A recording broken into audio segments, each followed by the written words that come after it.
Oleh karena itu aku ingin supaya di mana-mana orang laki-laki berdoa dengan menadahkan tangan yang suci, tanpa marah dan tanpa perselisihan. 1 Timotius 2 ayat 8. Kebanyakan kita bisa dengan bebas mengangkat tangan kita dalam doa. Dengan demikian, mentaati perintah Rasul Paulus ini bukan perkara yang sulit seharusnya.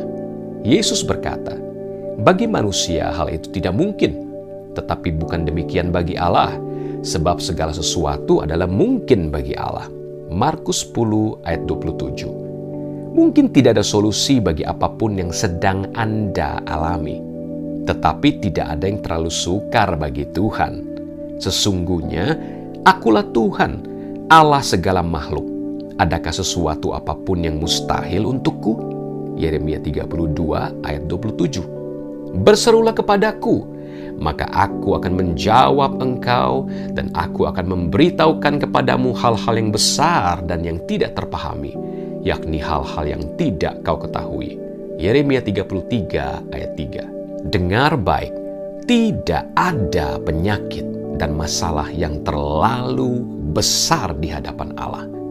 Yesus mendengarnya dan berkata, bukan orang sehat yang memerlukan tabib, tetapi orang sakit. Demikianlah Yesus berkeliling ke semua kota dan desa.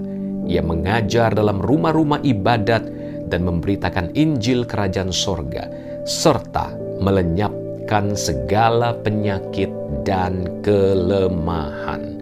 Matius 9 ayat 12 dan 35. Yesus adalah Sang Tabib Agung, dan Ia masih menyembuhkan orang-orang sampai hari ini. Tidak ada kebutuhan keuangan yang terlalu besar. Saya pernah kehilangan rumah dan perabotan saya karena gagal bayar akibat tidak memiliki uang. Tetapi setelah saya mengangkat tangan yang kudus di dalam doa, Tuhan memberikan saya sebuah rumah yang jauh lebih baik daripada apa yang saya miliki sebelumnya. Tidak ada ketakutan yang terlalu besar. Pada tahun 1976, kanker yang bertumbuh di dalam saya mengancam akan mempersingkat hidup saya sebelum waktunya. Ketakutan yang saya gumuli menyiksa saya siang dan malam. Saya bergantung kepada firman Tuhan. Aku telah mencari Tuhan, lalu Ia menjawab aku dan melepaskan aku daripada segala kegentaranku. Mazmur 34 ayat 4. Tanpa operasi, kanker yang busuk itu disingkirkan dari kepala saya melalui kesembuhan ilahi. Puji Tuhan, tidak ada orang yang tidak bisa diampuni, tidak ada bentuk kesepian yang tidak bisa diobati, tidak ada kehilangan yang terlalu menghancurkan hati, tidak ada satu penyakit pun yang tidak dapat disembuhkan. Terimalah kebenaran ini untuk diri Anda sendiri. Tidak ada yang terlalu sukar bagi Tuhan. Saat saya berada di Beirut, Lebanon, keadaan yang merugikan membuat saya miskin, tidak berpengharapan, dan patah semangat. Tidak memiliki uang untuk menyewa kamar atau membeli makanan membuat saya betul-betul frustasi. Saya hampir sampai pada titik mempercayai bahwa tidak ada jawaban atas dilema dan persoalan saya. Pada waktu itu, lengkingan yang kuat terdengar memanggil saudara-saudara sepupu untuk berdoa. Untungnya, saya tidak tahu hukum agama yang melarang orang Kristen berdoa di tempat ibadah mereka. Satu-satunya pembatasan yang diberikan kepada saya adalah lepas sepatumu. Dengan telanjang kaki saya berdoa hari itu meskipun bukan di dalam gereja.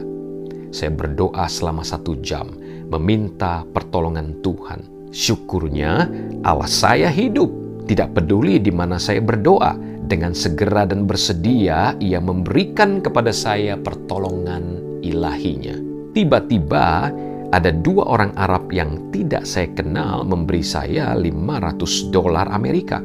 Saya menerima kamar gratis yang menghadap ke pantai. Makanan saya disediakan secara gratis. Pada waktunya, saya dalam perjalanan menuju tujuan saya berikutnya. Ya, saya telah menghadapi berbagai situasi yang tidak dapat diatasi secara nalar. Tetapi saya telah menemukan sebuah kebenaran bahwa bersama Tuhan tidak ada yang mustahil. Mazmur 105 ayat 4 berkata, carilah Tuhan dan kekuatannya, carilah wajahnya selalu. Apa artinya carilah wajahnya?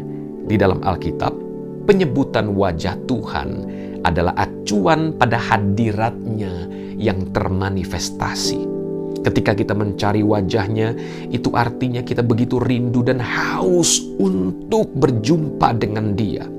Itu lebih dari sekedar hubungan biasa. Ketika kita menerima undangan Ibrani 4 untuk dengan penuh keberanian menghampiri tahta kasih karunia-Nya, kita harus mengerti bahwa kita sedang mendekati Allah yang hidup, Allah yang kudus, dan kita memberi Dia penghormatan, kemuliaan, pujian karena namanya yang kudus. Dalam Matius 6, Yesus mengawali pengajarannya dengan mengatakan, ketika kamu berdoa, bukan jika kamu berdoa, ada kuasa di dalam doa. Saya menantang Anda untuk berdoa dengan menadahkan tangan yang suci. Buatlah permintaan Anda diketahui oleh Tuhan. Ada kelepasan melalui doa. Pengampunan dan damai sejahtera datang melalui doa. Pertolongan dan mujizat untuk membuat berbagai keputusan hidup datang melalui doa. Kesembuhan, keajaiban datang melalui doa. Penyediaan bagi kebutuhan dasar hidup datang melalui doa. Hubungan yang dipulihkan dengan Tuhan, dengan pasangan Anda, dengan anak-anak Anda, dengan rekan kerja Anda, datang melalui doa. Surga menjamah bumi melalui doa. Tuhan Yesus memberkati.